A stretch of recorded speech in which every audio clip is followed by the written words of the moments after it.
When workplace romance became a danger zone.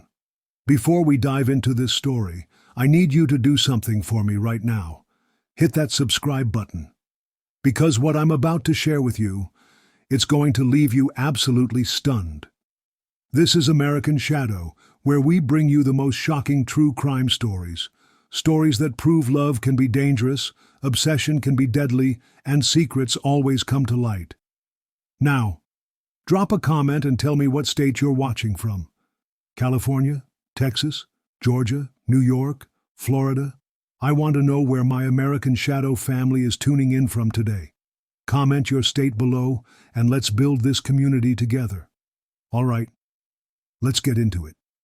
Imagine this. You spend 8 hours a day, 5 days a week, working alongside someone. You see them more than you see your own spouse. You share coffee breaks, lunch hours, late nights finishing projects, and slowly, gradually, something starts to develop. A connection, an attraction, a chemistry that's impossible to ignore. Now, you're married. They're married. You both have families, responsibilities, lives outside of work. But the attraction, it's overwhelming, it's consuming. And one day, you cross the line. That's exactly what happened to Dante Williams and Jasmine Brooks, two co-workers at a corporate firm in Atlanta, Georgia. Two people who should have known better. Two people whose forbidden affair would end in betrayal, rage, and ultimately, murder. This is their story. Dante Williams was 35 years old, working as a senior marketing executive at a prestigious advertising firm in downtown Atlanta. He was tall, athletic, covered in meaningful tattoos that represented his journey from struggling college student to successful businessman. A sleeve of geometric patterns on his left arm, a quote about perseverance on his right forearm. Dante had been married to his wife, Nicole, for 10 years. They had 2 kids, a nice house in the suburbs, the picture-perfect life. On the outside, everything looked great. But behind closed doors, things had been strained for years. Nicole worked as a nurse, pulling long shifts at the hospital. Dante worked late hours at the firm. They barely saw each other. When they did, they argued about money, about the kids, about everything and nothing. The spark they once had, it was gone, replaced by routine, resentment, and exhaustion.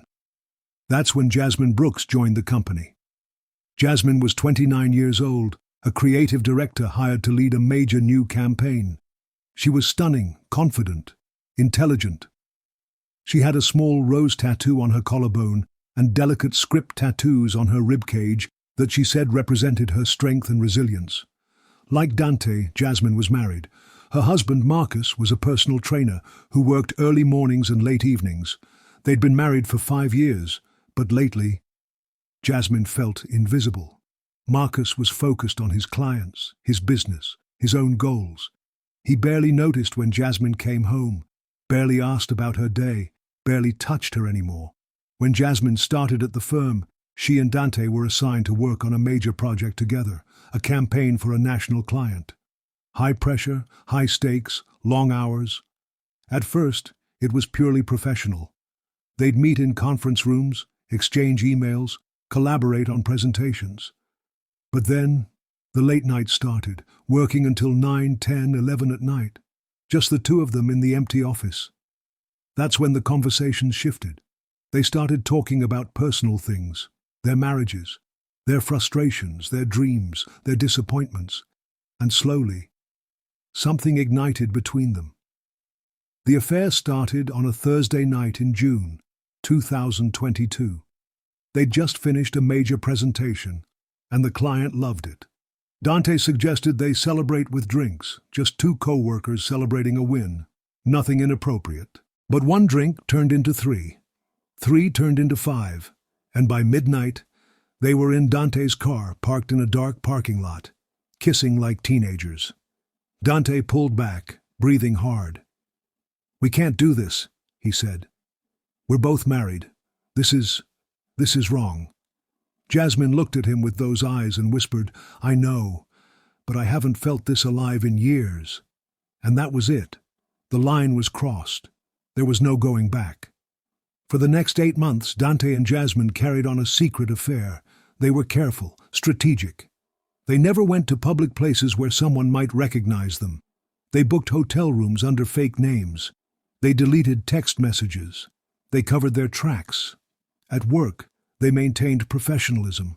In meetings, they barely looked at each other. Around colleagues, they were cordial but distant. No one suspected a thing. But outside of work, they were inseparable. Every lunch break, every after-work drink, every excuse to leave the office early, they were together. Dante told Nicole he was working late. Jasmine told Marcus she was meeting clients. The lies came easy, too easy, and for a while, it was perfect, it was exciting. It was everything their marriages weren't: passion, attention, desire, connection, but affairs. They never stay secret forever. Someone always finds out. Someone always gets hurt. In this case, it was Nicole who discovered the truth. February 14th, 2023, Valentine's Day. Dante told Nicole he had to work late, a major deadline, an important client. He promised he'd make it up to her over the weekend. Nicole was disappointed, but she understood. Or, at least she pretended to understand. But something felt off. Dante had been distant for months, secretive, always on his phone, always working late, always somewhere else. Even when he was home, he wasn't really there. Nicole decided to surprise him at the office. She'd bring him dinner. Maybe they could eat together, reconnect a little. So she packed up his favorite meal, got a babysitter for the kids, and drove to his office building. When she arrived at 8:30 that night, Dante's office was empty. His computer was off. His jacket was gone. He wasn't there.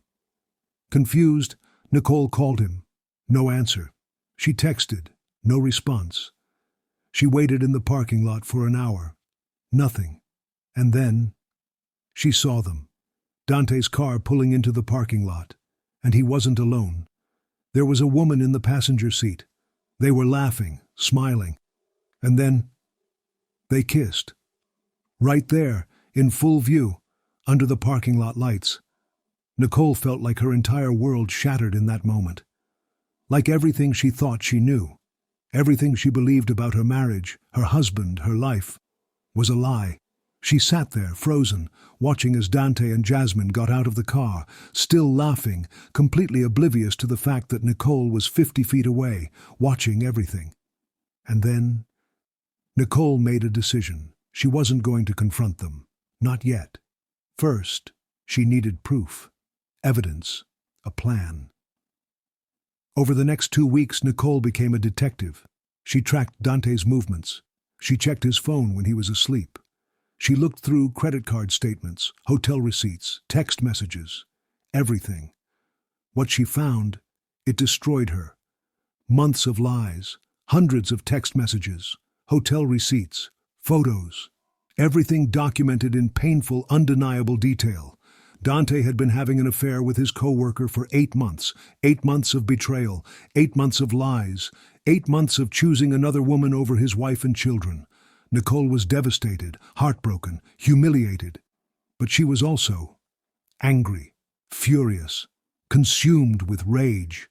She confronted Dante on March 1st, 2023, laid out all the evidence, every text, every receipt, every lie.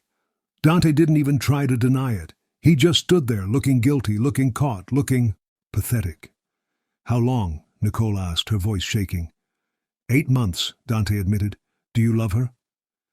Dante hesitated, and that hesitation, that was his biggest mistake. "I don't know," he said. I'm confused. I need time to figure things out." Nicole laughed, a cold, bitter laugh. "You need time? You need time? You've had 8 months to figure things out. 8 months to lie to me. 8 months to destroy our family. And now you need more time?" "Nicole, I'm sorry. I never meant to hurt you. It just happened." "It just happened," Nicole repeated. "Affairs don't just happen, Dante. You made a choice. Every single day you chose her over me, over our kids, over our family. You chose her. And then Nicole made a choice too. She filed for divorce, immediately. The divorce proceedings were brutal. Dante tried to negotiate, tried to convince Nicole to go to counseling, to work things out. But Nicole was done. She wanted him out of her life, out of her house. Gone.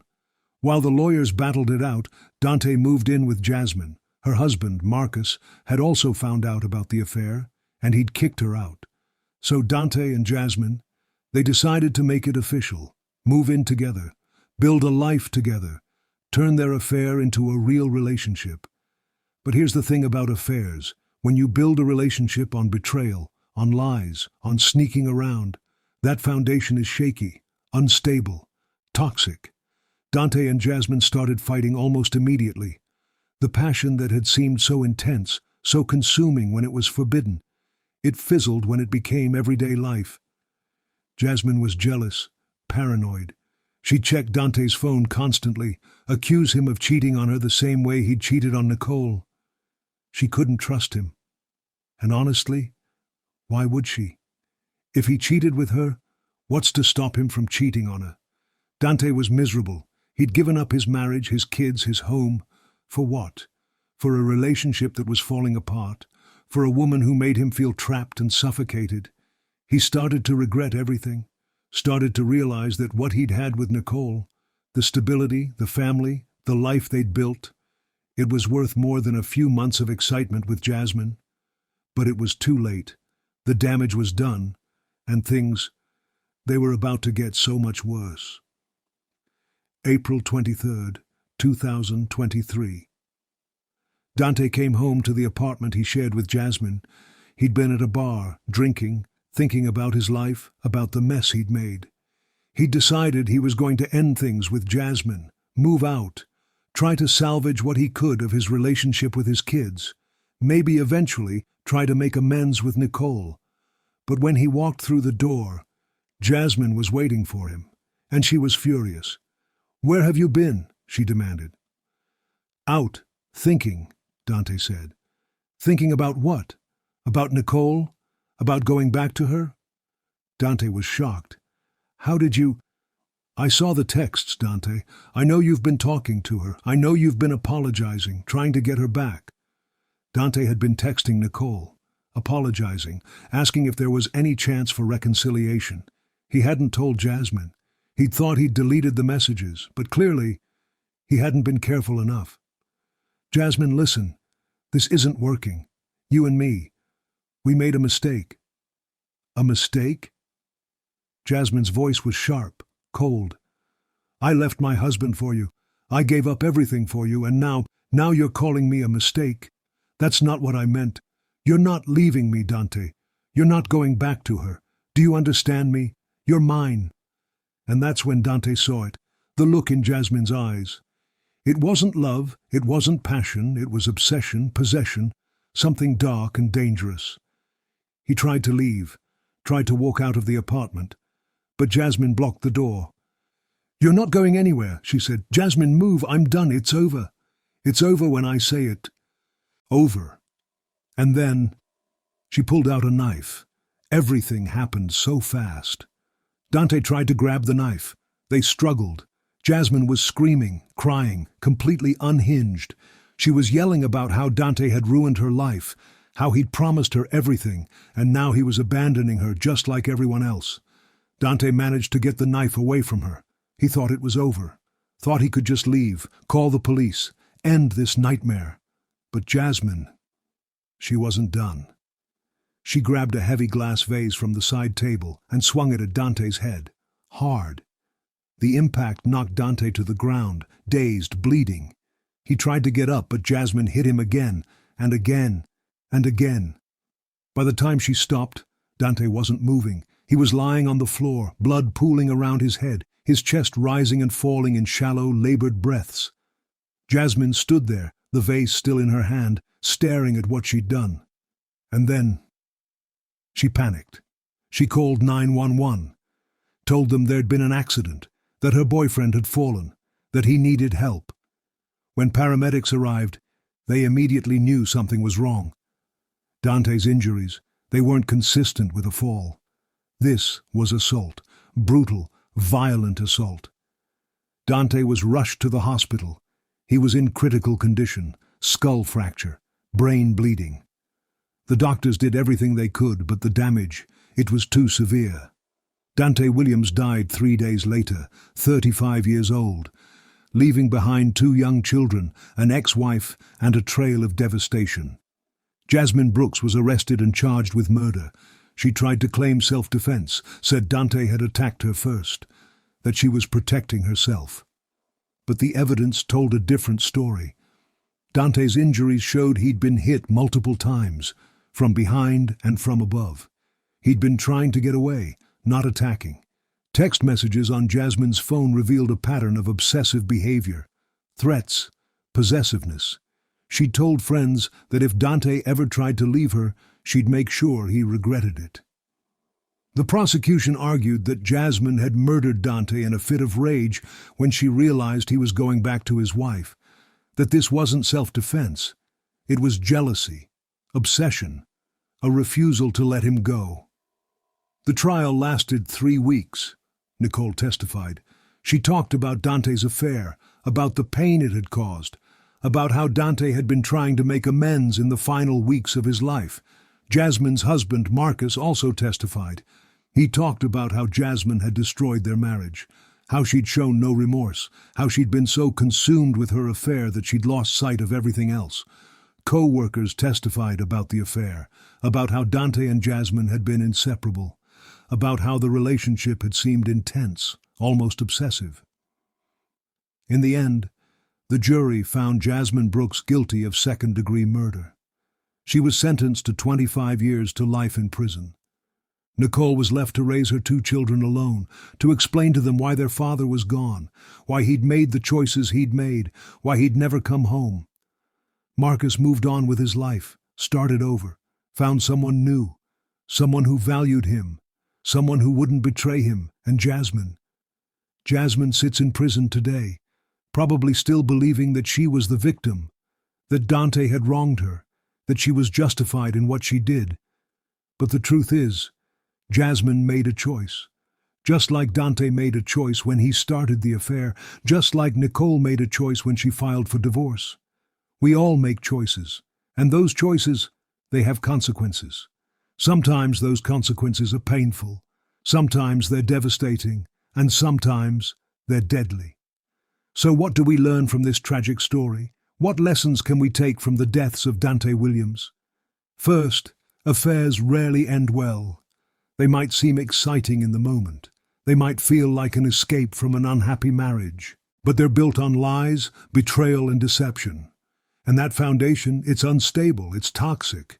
It will eventually crumble. Second, if you're unhappy in your marriage, fix it or leave it. Don't cheat. Don't lie. Don't sneak around. Have the courage to either work on your relationship or end it honestly. Your spouse deserves that. Your children deserve that. And honestly, you deserve that too. Third, obsession is dangerous. What Jasmine felt for Dante, it wasn't love, it was possession. She didn't see him as a partner, she saw him as property, as something she owned. And when he tried to leave, she couldn't handle it. Fourth, workplace affairs are particularly risky. You're mixing your professional life with your personal life. You're seeing this person every single day. It creates an intensity that's hard to manage, and if things go wrong, and they usually do, you're still stuck seeing that person at work every day. And finally, violence is never the answer. Never. No matter how hurt you are. No matter how betrayed you feel. Taking someone's life, it doesn't solve anything. It doesn't heal your pain. It just creates more tragedy, more loss, more broken families. The story of Dante Williams and Jasmine Brooks is a reminder that forbidden affairs might seem romantic in movies, but in real life, they destroy families. They ruin lives. And sometimes they end in tragedy. Dante paid for his mistakes with his life. His children lost their father. Nicole lost the man she'd spent 10 years building a life with. And Jasmine lost her freedom, her future, everything. No one won. Everyone lost. That's how these stories always end. So I want to hear from you. What do you think about this case? Do you think Jasmine's sentence was fair? Do you think Dante shares some of the blame for what happened?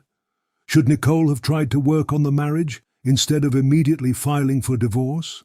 Comment down below with your thoughts. And don't forget to tell me what state you're watching from. I love hearing from my American Shadow family all across America. If this story shocked you, if it made you think twice about the consequences of betrayal, then hit that like button. Share this video with someone who needs to hear this message, and most importantly, subscribe to American Shadow. We bring you the most compelling true crime stories every single day. This has been the American Shadow, where justice meets truth, and where we learn that some secrets, they're deadly. Until next time, stay faithful, stay honest, and stay safe.